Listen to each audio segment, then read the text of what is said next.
Hello, this is a message from French young workers addressed to European Central Bank, Dutch government and German government. First of all, I would like to congratulate you on your decision to raise interest rate and begin quantitative tightening instead of letting currency collapse. But it's still far not enough. My country needs a huge economic crisis, a huge deflation. My country needs to be purged, and I will explain you why in this video. So there is many angles of approach to guide my ideas, but I have chosen the following. 1.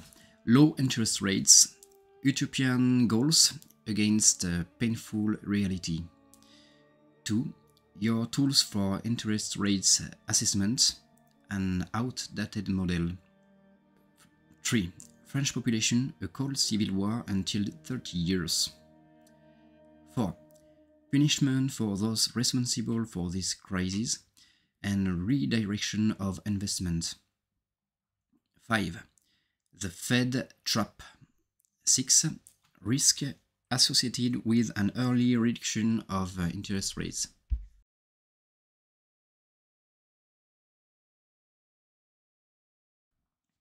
When European Central Bank decided to begin quantitative easing, we can easily imagine that the main goal was to promote investments to the detriment of other functions of the economy. And maybe a second goal was to allow states to buy social peace. Okay, but this project collided with reality. In France, it was a big fail, because there were no investment in industry or innovation. Instead of that, we observed an inversion of the value creation chain. There was an increase in the weight of services and managerial jobs. We now have more managers than workers and more advisors than skills. And above all, there has been the creation of bullshit jobs and an increase in production procedures. The investments that were supposed to benefit the economy have been allocated to real estate. The second consequence has been the strengthening of the welfare states to a delusional level. For ideological reasons, the states strongly supported consumption and maintained the real estate bubble. This has led the population and businesses to rely only on the state and not on economic needs. The third consequence was the explosion of inegalities. In fact, bank loans were reserved to a part of the population. This part of the population has degenerated under the effect of the financial facility, which has aggravated the problem of bad orientation of investments. The other part of the population has seen its purchasing power considerably diminish, to the point of weakening the solvency of the whole country. And here is the inversion I was talking about. Germany has used the low interest rates to robotize its industry. It has based its growth on innovation, which has created jobs and made it possible to finance the purchase of cars or houses for the population. France took the opposite way. France has based its growth on real estate speculation. The project was to find poor people to whom to rent more expensive houses in order to pay bank loans. And when the poor people could no longer pay, the states went into debt to give them social assistance.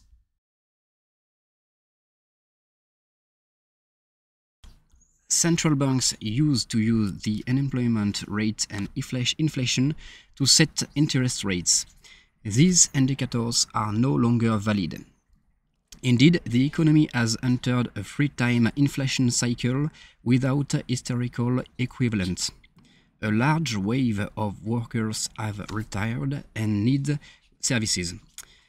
This situation puts the workers in a position of strength. Moreover, after 20 years of effort, young workers are desperate. They have studied and worked hard without being able to buy any financial stability and seeing their purchasing power decline every year. They prefer to use their bargaining power to work less, but the less they work, the more productivity decreases, which increases inflation and the need for new workers and their power to work less.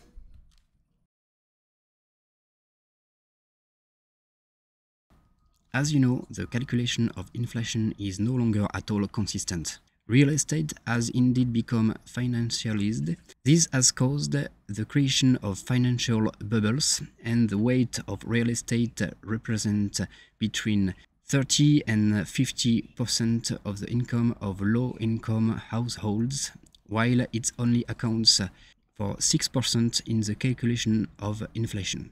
Whatever the dishonest arguments that can be used to justify this calculation, the economic reality is catching up with France. Inflation has been around 5% years for 20 years, and household incomes have not kept pace. As inflation is sectorial in time, space, and by sector of activity, the crisis has been postponed, but the situation is reaching its limits, and growth can no longer be based on the increase in real estate prices. Real estate prices are also a tool used by central banks. As said before, French real estate follows a Ponzi scheme unrelated to the production of the country. But in addition, recent changes in use have led to the obsolescence of large parts of the housing stock. Indeed, teleworking and home delivery have allowed an urban exodus which multiplies by 100 the available surface. This has also caused a crisis in office real estate and commercial real estate. Finally, France has produced far too many housing units, and the figure announced each year of 500,000 new housing units required seems delusional in view to the abundant supply. All these considerations added lead to believe that the prices of French real estate are 2, 3, or sometimes 4 times too high compared to a normal liberal market, and this without even taking into consideration the rate increases. France is a deeply divided country. I will list here 3 categories of division which add up and make the country ungovernable. The first division is political, with half of the population inspired by a kind of French communism and the other by violence liberalism. The second concerns the world of work, with a part of the population providing unnecessary services and applying procedures, while the other part of the population takes care of the real needs of the country. The third division is generational, with a population of old, wealthy people who have not experienced any economic crisis, and a young, overqualified population in economic crisis since its arrival on the labor market. Without detailing the destruction brought about by these ideological divisions, we can affirm that quantitative easing moves away from reality and aggravates the divisions rather than encouraging the search for a solution. From an economic point of view, quantitative easing takes the economy away from its function of covering real needs and rewards stupid behaviors. This encouragement to imbecility concerns both the lazy unemployed person and the business manager graduated from a prestigious school who steers his business in an absurd direction. We can say that quantitative easing keeps the dreamer in his dream, rewards useless and stupid people in all social classes.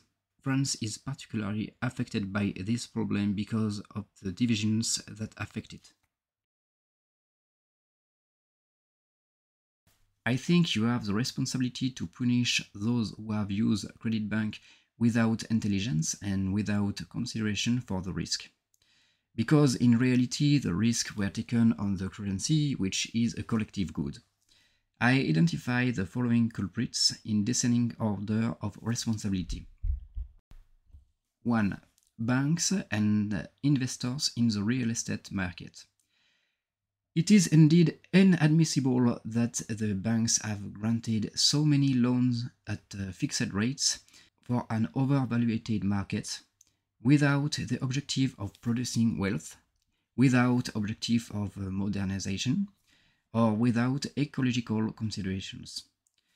There must be a bankruptcy of at least one major French bank, as the Fed would not have hesitated to do, whatever the consequences. About real estate investors, and given that French bank loans are at fixed rates, you must push the crisis to the default of payment of rents of the poorest people to cause bankruptcies. Indeed, if the rates were variable, the bankruptcies would have caused the fall in prices and the restarting of the real estate market. You must punish the investors who have based their enrichment on the exploitation of the poorest people rather than in the creation of wealth. 2. The French state must be pushed to near bankruptcy so that it stops maintaining financial bubbles, supporting laziest French people, and complicating an already very complex economy. The state must be enough in trouble to focus on its obligation and to adopt violent measures of redress. 3. Workers and enterprises must be enough in trouble so that the most useless go bankrupt and useful activities are favored. The crisis must also push the social partners to compromise. If you don't do this in a controlled way, reality will do it in a violent way. The objective should not be to simply punish. You must discourage future investors from making foolish investments, favor those who have invested in useful areas, and bring about a general change in economic culture. You need to stop hedging the risk of real estate investments. People need to know that, and they need to put their hopes elsewhere. I was the first to be surprised when the US Central Bank hikes interest rates. It was a brilliant stratagem. After the COVID crisis and after more than 10 years of quantitative easing, the quantity of dollars in circulation was so large that the whole world adopted its value. By raising rates sharply and strongly before the European Central Bank, USA succeeded in making people believe that the Fed was a serious investment, to the detriment of all reality. This helped to protect the reserve currency status of the dollar as the cost of European imports exploded. The truth is that you are too predictable and soft. You are not raising rates enough and lowering them enough when necessary. For example, French traders all expect you to stop raising rates this fall and lower rates next spring. The central bank would gain in power if you raise rates above and for longer than the US. Similarly, also be unpredictable when you're lowering them. Confuse investors. Your role is not to ensure their success. It is the quality of the investments that must be rewarded, not the anticipation of the movement of the central bank. The total debt of France is approaching 8,000 billion euros if we add company debts, public debts, real estate debts, automobile and consumer loans. The risk of default on the debt is largely undervalued. French industry is devastated. The workers are desperate and on the verge of revolt. The elites have degenerated under the influence of ease. The majority of administrative and managerial jobs will not resist the arrival of an artificial intelligence with the level of a 14-year-old child. The country is deeply divided. Historically, France solves its debt problem by not paying them. However, Who will pay if France defaults? It will be Germany and Holland. If you reduce interest rates too soon, France will immediately make a huge consumer credit to revive their economy. Property owners will resist falling prices with all their energy. It's not because they know to anticipate a drop in interest rates. It's because real estate capital gains are the only hope in their life. They have lost their connection with reality and work so much that their only hope resides in a good retirement after the sale of their house. There is a second risk with an early reduction of interest rates, and that is France's exit from European Union. I personally think it will be a great thing for France, but certainly not for Germany and Holland. So, the real question is, do you want to pay 8,000 billion euro for us? To sum up, the French economy seems to be resisting the rise in interest rate well. It is a sign that the contribution of credit benefits to the less useful French. French economists think that you do not control the effects of stocks, that you did not anticipate the approaching recession. They think that the price of assets will resist. They take you for idiots. French elites lives in haze from generation to generation. They take advantage of their access to credit bank, of their heritage, of their network to benefit from the best schools and best jobs without talent. Moreover, you have used the power of the central bank against the young and workers for more than 20 years. That's more than my entire working life. Show speculator the power of the central bank when it no longer helps you. Cause the recession necessary to purge France from the idiots who governs its businesses and its financial capital. Force the states and the entire population to face reality, the reality of an emergency situation and bankruptcy. Drive to despair and horror those who have abused of credit bank without intelligence and without good intentions. Force the state to take radical measures to simplify the economy. Force worker and business leaders to change their mentality. Punish the banks for their idiotic behaviors. Push those who rely only on the state to live in disaster. Place France under chemotherapy for at least 3 years. And when the country will be ready to regain its historical strength, lower rates and lessen the pressure. I have 2 more requests, personal requests. Please protect me and my family because I don't have many friends among the powerful people in France. And force YouTube to lift algorithmic censorship on my channel and force the media to give us our freedom of expression.